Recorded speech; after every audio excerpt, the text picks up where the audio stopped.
Research is a better source of information than experience, since the latter might not always apply to all situations. It is not biased like intuition can be. While intuition can be correct, people are prone to faulty thinking, such as the availability heuristic. For example, maybe you just read a news article about a bear attack. When asked whether bear or dog attacks are more likely, you might answer bear ones because that is what comes up in your recent memory, even though in reality, dog attacks are more common.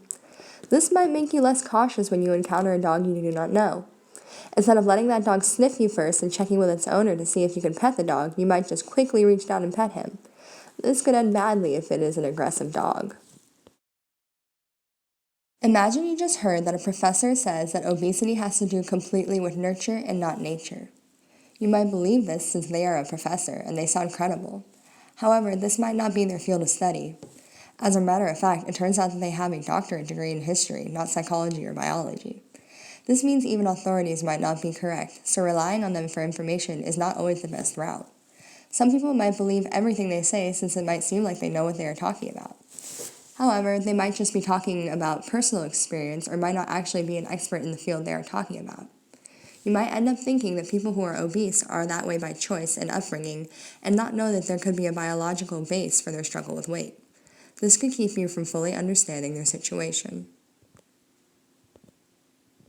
A person might say that texting and driving is entirely possible and safe if you are good at it. They might say that they have texted and driven many times and never failed to be a responsible driver. People are all different, and there is no research to back this up, so saying texting and driving is okay would not be a very credible claim. This experience cannot be generalized to more people. Personal experience is not necessarily something that commonly happens. It could be a one-time thing and only applies to one or some people, not all.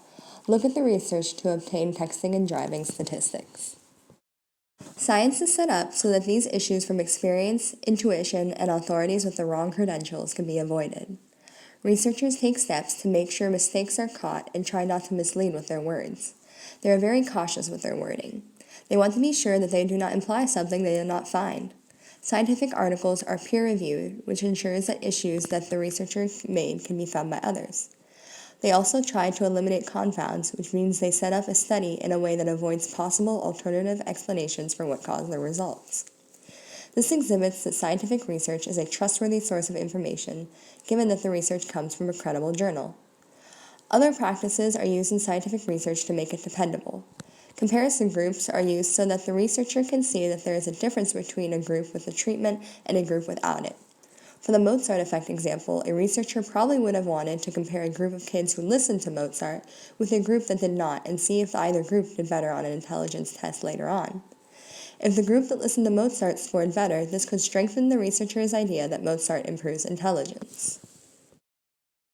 Understanding scientific research will ensure that a person is able to get accurate, reliable information that has been reviewed and possibly replicated in order to ensure the most reliable and valid results.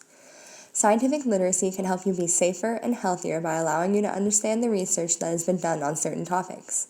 It could keep you from getting bitten by an aggressive dog, believing that obesity is not something you could be predisposed to, thinking your child can become intelligent purely by listening to Mozart, and from thinking texting and driving is not dangerous. In order to avoid misinterpreting the results and other elements of these studies, one should be scientifically literate. Next, ways to improve scientific literacy will be discussed in Part 3.